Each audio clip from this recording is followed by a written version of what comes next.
The last sliver of sunlight, a defiant spear against the encroaching gloom, pierced the canopy. Amelia shivered, the forest air suddenly thick with a clammy chill that seeped into her bones. She'd been hiking for hours, the trail a faint ribbon against the deepening green, now swallowed by the encroaching shadows. Panic, cold and sharp, pricked at the edges of her mind. She should have turned back hours ago, but the allure of the hidden waterfall, glimpsed through a break in the trees, had been too strong to resist. Now, the waterfall was a distant memory, replaced by the unsettling symphony of the forest, the rustle of unseen creatures, the mournful hoot of an owl, the eerie snap of a twig under an unseen weight. Her phone, predictably, had lost signal hours ago. The map, crumpled and useless, lay discarded at her feet. Each fallen branch, each gnarled root, seemed to reach out, a skeletal hand grasping at her ankles. The trees, once majestic guardians, now loomed over her, their branches like menacing claws. Amelia pressed on, her boots crunching on the damp undergrowth. The forest, once vibrant with life, now felt suffocating, a suffocating embrace of green. Each shadow seemed to hold a lurking presence, each rustle a whisper of unseen eyes watching her. Then she saw it. A cabin, a beacon of hope in the deepening twilight. Smoke curled lazily from a chimney, promising warmth and shelter. With renewed vigor, Amelia stumbled towards it, her heart pounding a frantic rhythm against her ribs. The cabin was small, rustic, and eerily silent. A porch swing swayed gently in the breeze, an unsettling counterpoint to the stillness. Amelia hesitated, a prickle of unease crawling down her spine. But the allure of warmth and shelter was too strong.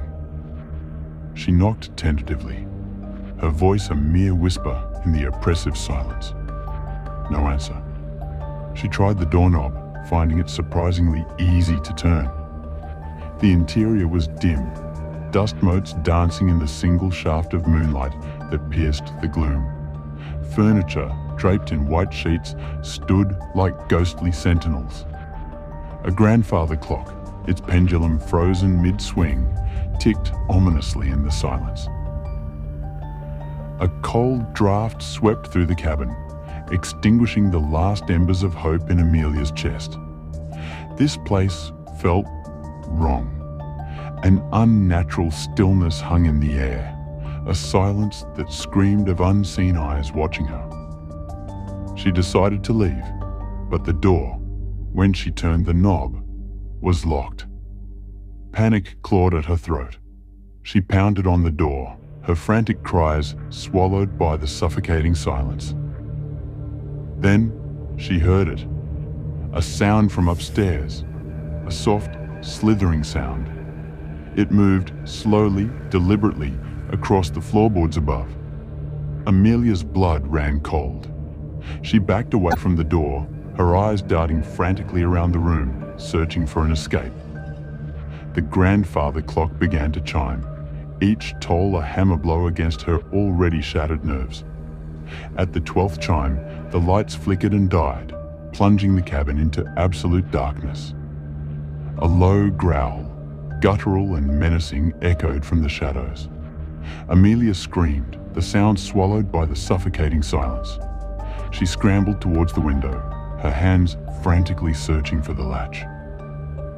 But it was too late. Something was in the room with her. She felt a cold breath on her neck, the stench of decay filling her nostrils. Terror, cold and paralyzing, gripped her. She tried to scream, but only a strangled gasp escaped her lips. Then she felt it. A touch, ice cold and clammy on her shoulder. She screamed, a sound that was swallowed by the darkness. Then, silence. The morning sun, a beacon of hope, pierced the gloom. Birdsong filled the air, a cheerful counterpoint to the eerie stillness of the previous night. A lone hiker, venturing off the beaten path, stumbled upon the cabin. The door, unlocked, swung open on rusty hinges. Inside, dust lay thick on the furniture, undisturbed. On the floor, near the window, lay a single, delicate feather, black as night. The grandfather clock, its pendulum frozen mid-swing, ticked ominously in the silence. But there was no sign of Amelia. Days later, search parties combed the forest, their calls echoing through the trees. But Amelia was never found. Some whispered of a creature of the night, a shadow that lurked in the depths of the forest, a creature that claimed its victims and left them forever lost in the darkness. Others spoke of a malevolent spirit, a vengeful ghost that haunted the cabin, trapping its victims within its icy embrace. But no one dared to venture near the cabin, the silence that clung to it more potent than any warning. The cabin, now known only as the Whispering Woods, remained a chilling reminder of the dangers that lurked beneath the surface of the seemingly tranquil forest, a chilling reminder that some secrets were best left buried.